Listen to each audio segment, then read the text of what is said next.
I thought I told you to do something.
The third toll. What are you doing I'd better get moving.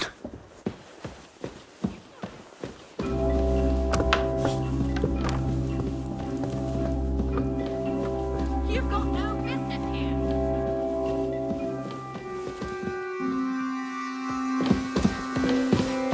I thought I told you to do something.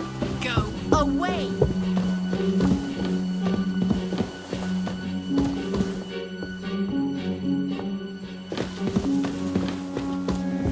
I never...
Still hungry, are you? I wouldn't be here if I wasn't.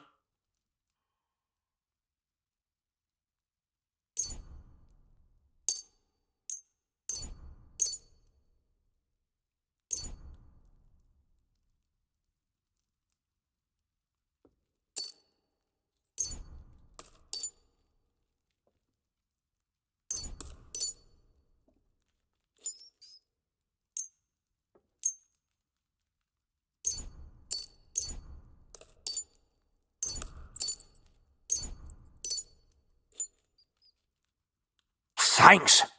Well, at least I won't starve. You're welcome. Enjoy it.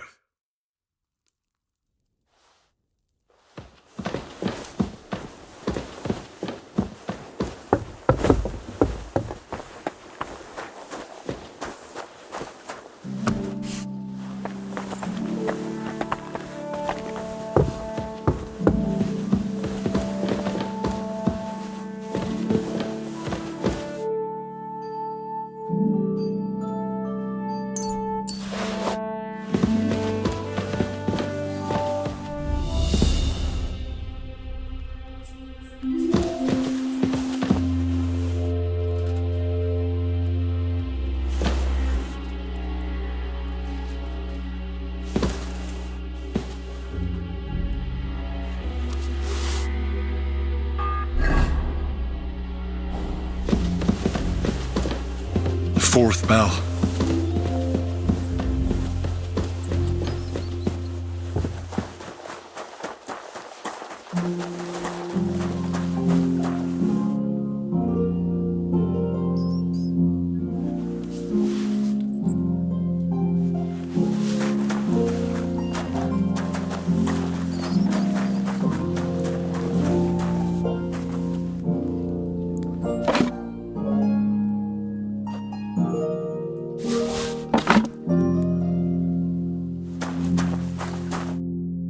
Still no sign of the blacksmith?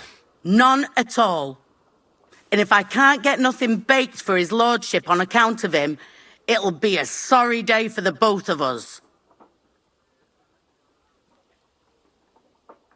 Oh well, I hope he turns up soon. He ought to, the damn scoundrel.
Pardon me for disturbing you, miss. If you want to pray, go somewhere else. The chapel is closed. Unless you're a priest. Which I presume you're not. No, I'm not. My name is Henry. I'm Adela, Thomas's sister. What is it you want, Henry? I need to talk to your brother. No chance of that. He's been lying in a fever for 3 days. And the surgeon is away with Sir Otto. Unless he returns soon, Thomas won't be talking to anyone ever again.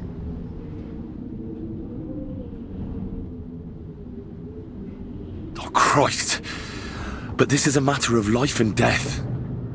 Thomas is the only one who can testify to what happened. Yes! It's a matter of life and death for my brother.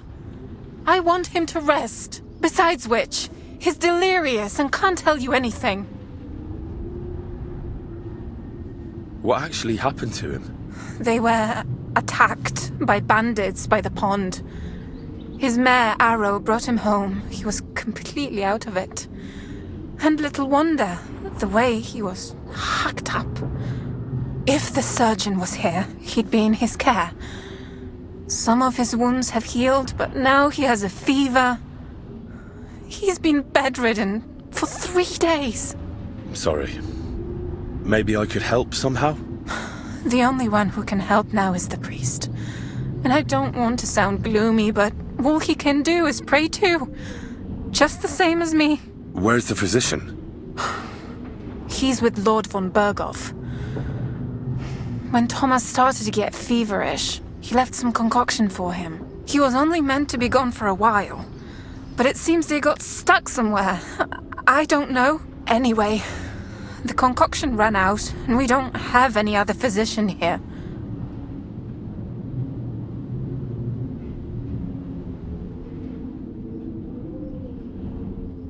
I actually know a bit about medicine.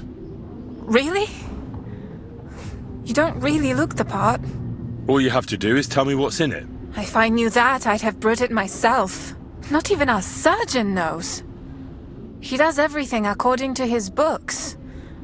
He uses some medical manuscript, whether he's treating people or livestock. And where is this book? How should I know? Probably in his chambers, in the Crone. I'll have a look there then. But no one is allowed there. I'll figure it out somehow. Why do you want to help us? Well, unless Thomas recovers and testifies that me and my friend are messengers from Rattay, then my friend will be executed. You mean that poacher who's to be hanged? He's a noble. Sir Hans Capon of Perkstein. The whole thing is one big misunderstanding. And only Thomas can sort it out. I'm a bit bewildered by all this. But all right. The main thing is, I want Thomas to live too.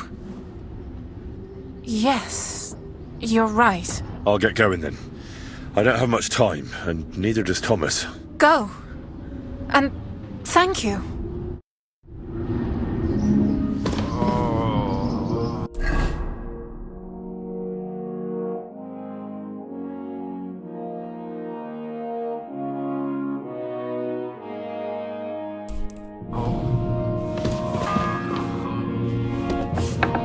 The bell's ringing for Hans the 5th time.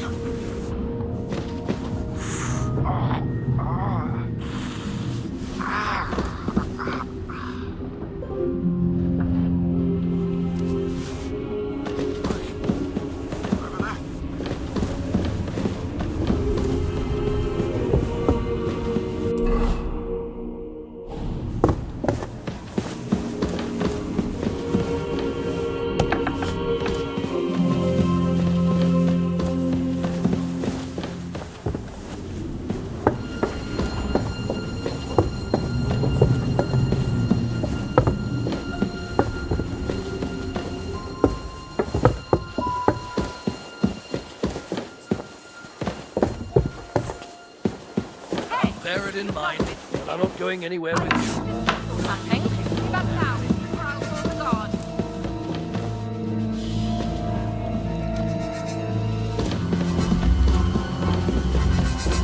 Well, what are you waiting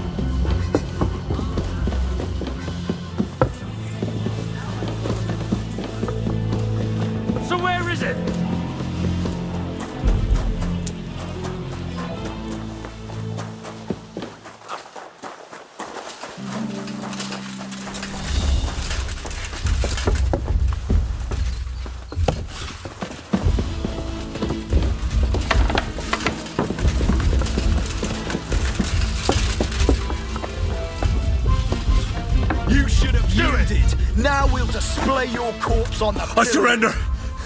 Enough!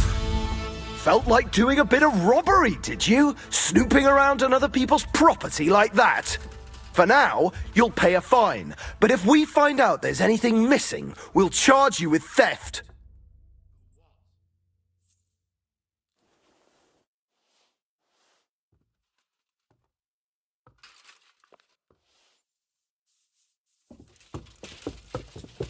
Look, can you keep a secret?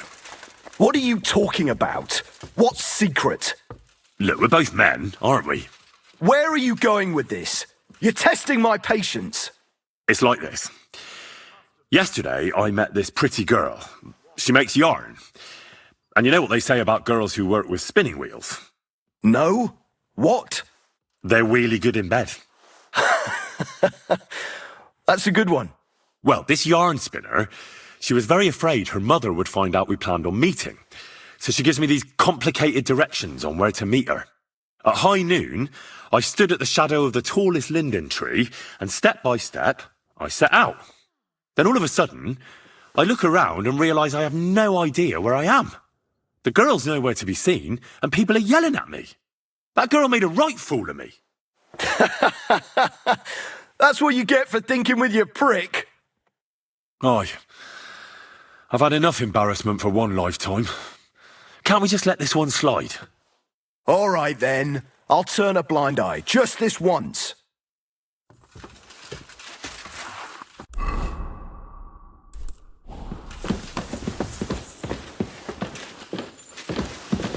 Mind where you're going.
The sixth bell.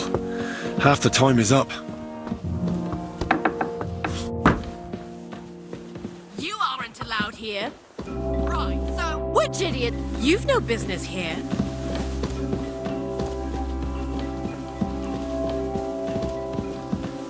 You've got no business here.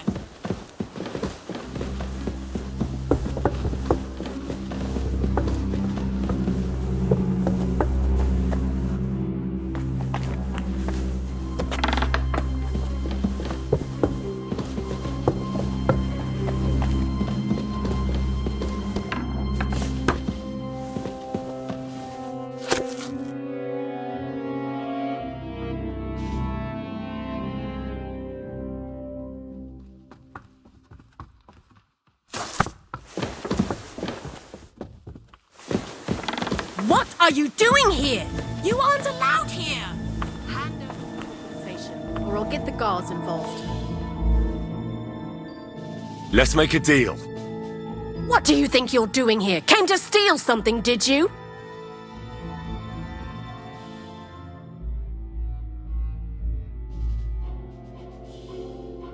Wait, we can come to some agreement, can't we? I was just fooling around. I meant nothing by it, and I certainly didn't want to upset you, of all people. I know how hard you have it. Well, that's true, all right. And I'm sure you also know that I won't be so lenient next time.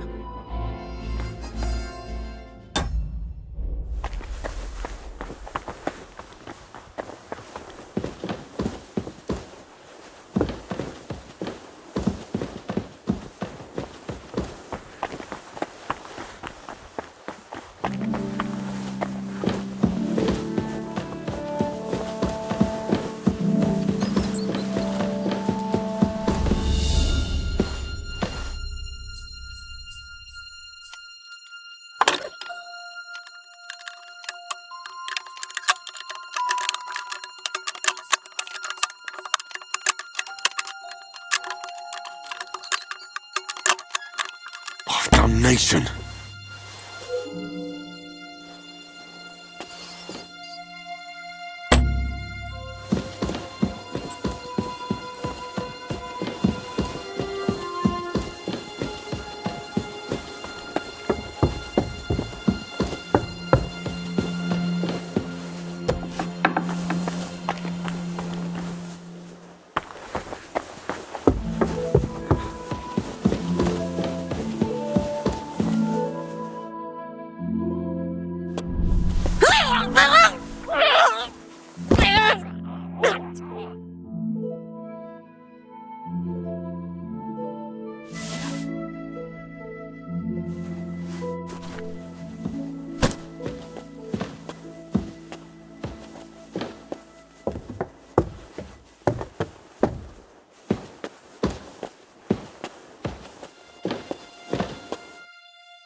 The 7th bell.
It's the 8th bell.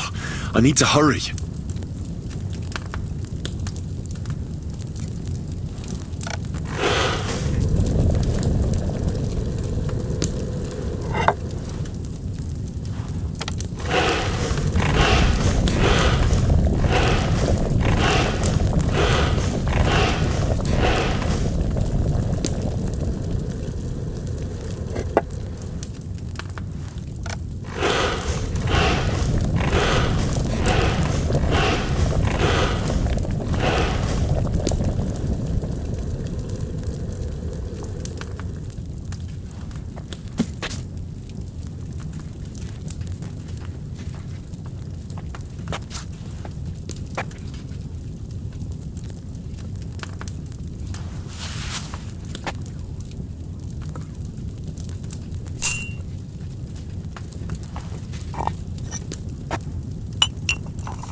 wasn't boiled long enough, was it?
Did you get it?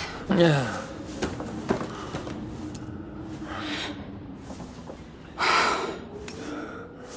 It will have to be diluted.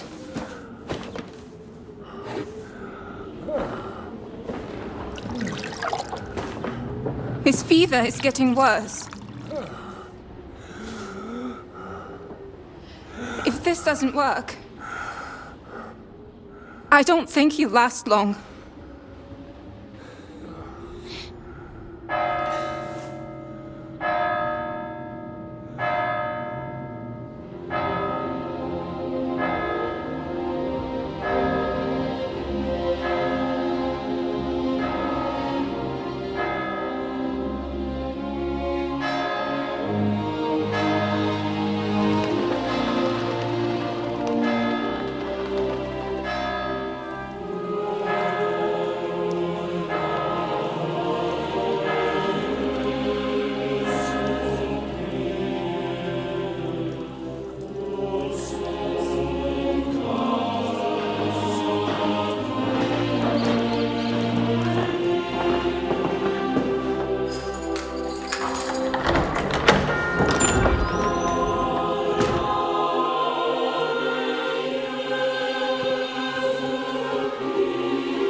You all to be vigilant.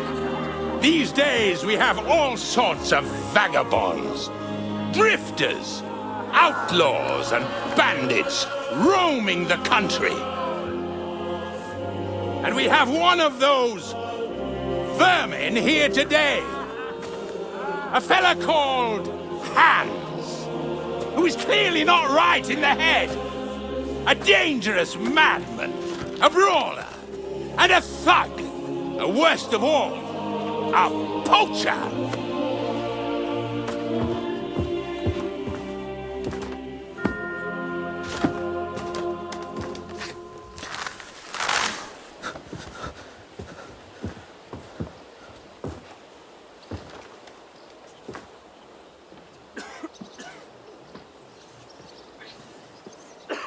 And so, for the damages he caused to our dear Lord Otto von Berghoff, he is sentenced to be hanged by the neck until dead!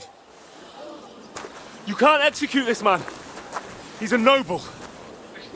Captain Thomas here will testify that we're messengers from Ratoi. What is this nonsense, for Christ's sake? It's true. I am Sir Hans Capon of Perkstein. Deal with it, for God's sake! But sir, the captain... Captain Thomas has a fever. He's clearly delirious. Seize them immediately. You can't do this! I'm a nobleman, do you hear? A noble! Get your hands off me! You can't do this!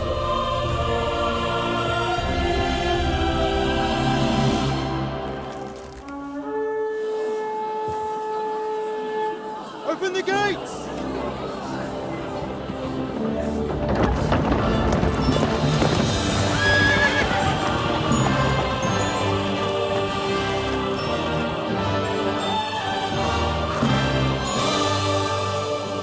My lord? What the hell is going on? It was just it's a hanging. You can't hang him! He's a noble! That's for me to judge. Take him down! And for Christ's sake, help me off this horse!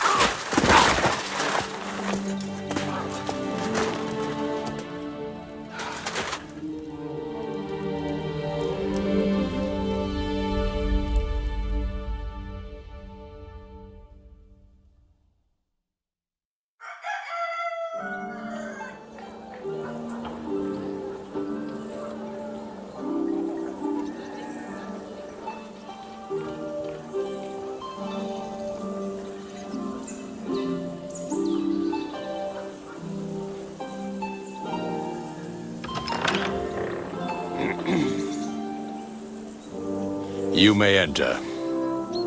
His lordship is expecting you.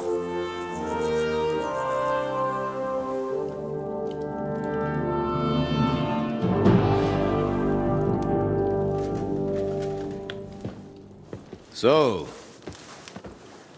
you're messengers from Ratai, huh? I was wondering when someone would turn up. All right, then. Let's hear it. My respects, Sir Otto. I am Sir Hans Capon of Perkstein, and this is Henry of Skalitz, my escort.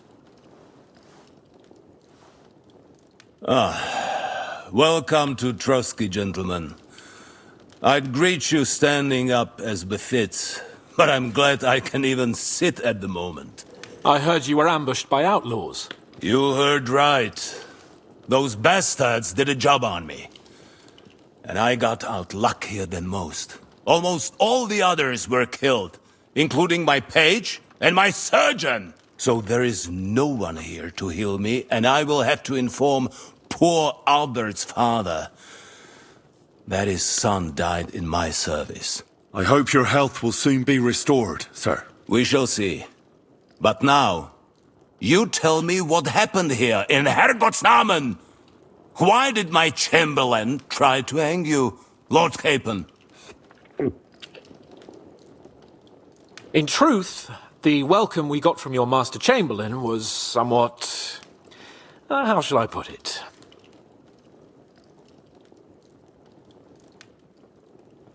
Sir, we came to your castle in a state of desperation. Your Chamberlain had the guards empty excrement on my lord's head and beat him without hearing us out. You were still at the castle then, and if he'd let us see you, maybe you wouldn't have left and wouldn't have been ambushed. And if that wasn't enough, when he had Sir Hans arrested, he refused to believe who he was, even though not only I told him, but your Captain Thomas too. I must say you have courage, youngster. But I expect I would also be in such a foul mood if the same had happened to me. Sir! Best be quiet, Ulrich. We will talk about that another time. And I apologize to you for that unpleasantness. At least it ended better than it might have. Anyway, let us leave this misunderstanding aside and get to the point. As far as I'm aware, Ratai showed no interest in negotiations before, either with me or with the League of Lords. True. Our houses have thus far stood on opposite sides. I should say so. Attacking Brno and Jihlava together with that renegade Sokol of Lemberg hardly inspired our sympathy.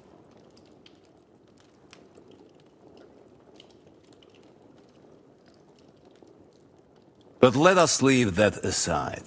Tell me, what does Sir Hanush have on his mind? I am all ears. Unfortunately, during the ambush, we lost the letter we were carrying, so you'll have to make do with my word of mouth. All right. Go ahead and speak.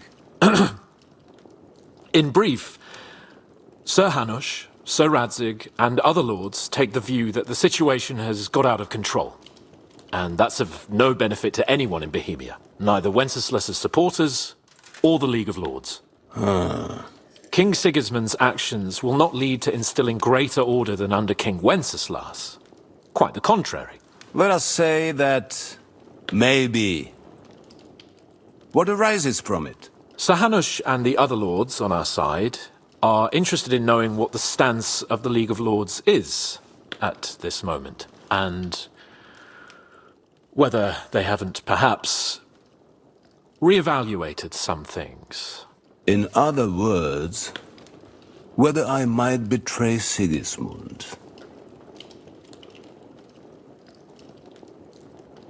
Well, betray is a strong word.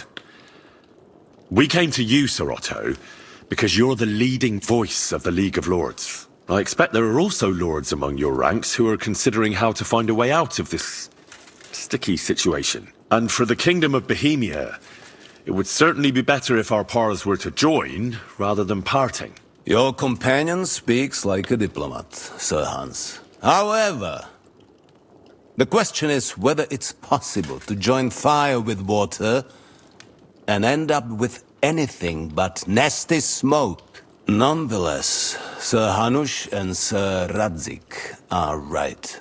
There is disorder and anarchy in the land. Bandits riding roughshod all over. As we all know, to our cost. We've had plenty of experience of that at home too, sir. Only a short time ago we had to deal with a similar band. Then you will surely understand that before I begin debating who would be the better king, I must sweep my own doorstep. Only I'm damned if I know how to do that, since those bastards have wiped out half of my garrison, including my captain. If I may be so bold, sir, you're not the only one. We also have a score to settle with them, so Henry and I will gladly help you. Is that so? Now that is what I call the words of a knight, Sir Hans. Right now, we've got a common enemy, so we have common interests too. So then, sir, may we be of assistance to you? Indeed you may. Perhaps in the end we may really find some common ground. I need to muster sufficient reserves to deal with those outlaws once and for all. I'm summoning my vassals here to Trotsky. And since I don't have many men left to send as messengers, I will gladly accept your help. Just say the word, sir. Where should we go? You'll go to Nebakov, a small castle, or rather a fortress among the cliffs. The yeoman there, Jaromir Nebak, is an old hardhat and may not be very willing to fulfill his obligations. It would be useful if an eloquent noble like yourself visited him to explain him clearly why I need his whole garrison.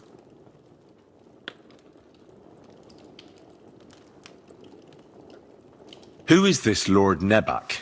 The lord of a smaller house with not much in the way of estates, just a fortress and lands, but he also owns a mill that provides a significant part of his income. His children are grown up. His daughter married well, thanks to Sir Otto. His son is away from the domain, dealing with duties. Sir Otto helped him to acquire an official position. In short, the House of Nebak is more than beholden to Sir Otto for his magnanimous help and support. Thank you, Ulrich. Nevertheless, I suspect Jaromir will not be keen to charge into battle. But that is of little consequence. He has a few good men who will be useful. That will do us. If he delivers, I will regard his obligation as fulfilled.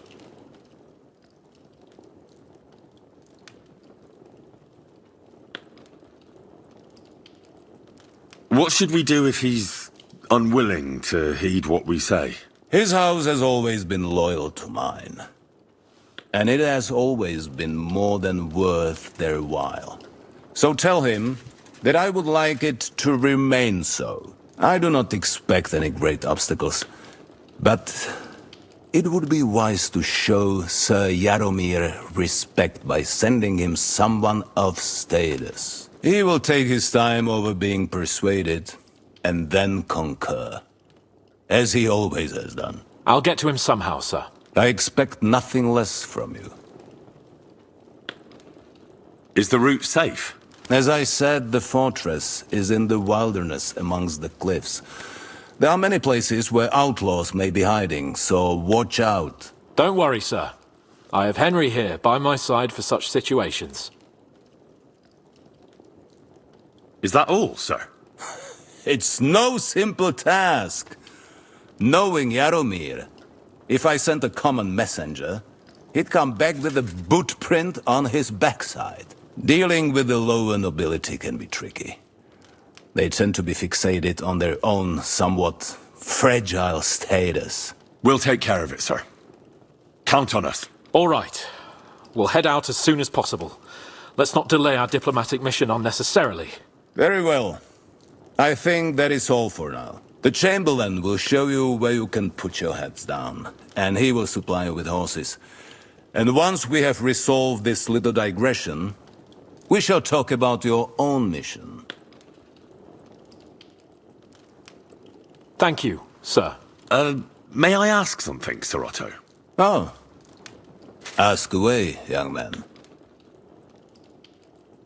When you were ambushed, did you see those bandits? Would you recognize any of them? Henry, don't start with that again. Why do you ask? The thing is, when we were ambushed, I believe I saw among them one of the men we ran up against at home. Oh. What did he look like? Do you know his name? He's called Istvan Toth, a Hungarian noble. He wears black armor. A stocky fella, around 40. I've already told you that's nonsense. How would he be here? You only saw him from a distance, from behind. You're imagining it. And why does this Toth interest you, young man? He was the leader of a band that made trouble for us in Sasau. And he has something that belongs to me. Interesting. Interesting. But I must disappoint you. I saw no one of that description. Thank you, sir. And sorry. I had to ask. I understand. And now I shall entrust you to the care of Uri here. And I shall look forward to the good tidings you bring me from Nebakov. Go with God, gentlemen. Thank you for everything, sir. The Lord be with you. There will be time enough yet for social niceties. Now there are more practical matters to deal with. Sir Otto has generously agreed to accommodate Lord Capon in one of his chambers. And you, Henry, shall also be accommodated, as befits your station. There, your, equipment shall also be returned to you, and you'll find your horse in the stable. Nevertheless, his lordship takes the view that, as a noble's escort, you should have a befitting mount. And therefore he has kindly decided that you may take one of our horses, if you so wish. Gentlemen, follow me.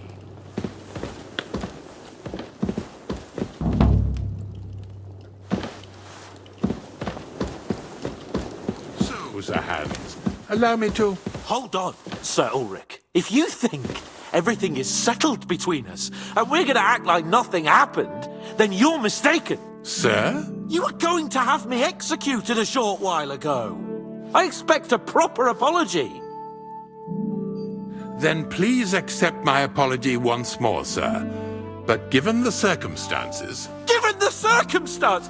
What circumstances? Sir, poaching is a capital offence. And are you the king? That you can hand down death sentences? No, you are not. What's more, you had plenty of reasons to realise it wasn't a good idea. Sir, I could not have realised that. You couldn't have realised? Yes, you could, but then you wouldn't have been able to play the Lord and stage private executions. Sir, once more I apologize. And now, please allow me to show you to your quarters. I wouldn't dream of inconveniencing you. I'll find my quarters by myself. Henry, once you're done with that annoying fool, get your horse and we'll meet at the gate. Well, it seems Lord Capon will not be requiring my services anymore today. I think you owe him a proper apology. I think I've apologized more than enough. Even though I had little reason not to regard him as a poacher. But still, I will try to rectify my error. Nevertheless, welcome to Trusky, the finest and biggest castle you shall ever see. Rumor has it that the castle was built on the jaws of hell, and that we're sometimes plagued by demons here. But don't believe a word of it. It's just idle talk to excuse the servants' laziness and incompetence. It's demanding enough keeping everything here running smoothly without any of that. It requires a man of exceptional qualities and talents. By the way, this place is a maze for strangers. It's very easy to get lost. Careful.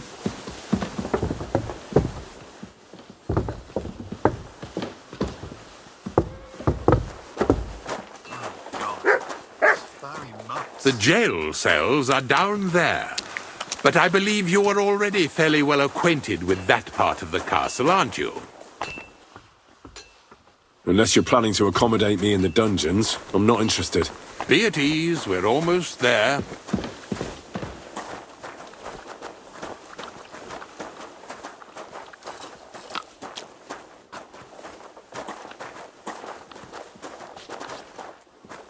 Here it is. You'll find a bed inside, opposite the door, and a chest where we put your belongings. You'll find some new clothing there, a little gift from our gracious lord, to ensure you're not mistaken for a beggar again. Once you're settled in and properly dressed, stop by the stables. They're beyond the gate, down the path. Ask for Kabat. He was supposed to prepare a horse and tack for you, or tell him you'll keep your own if you insist. Then he'll give you proper tack at least, so you don't disgrace us. Thanks. I'm grateful. As you should be. So, you and I are finished, and I can finally attend to some proper work, so this castle doesn't fall on our heads.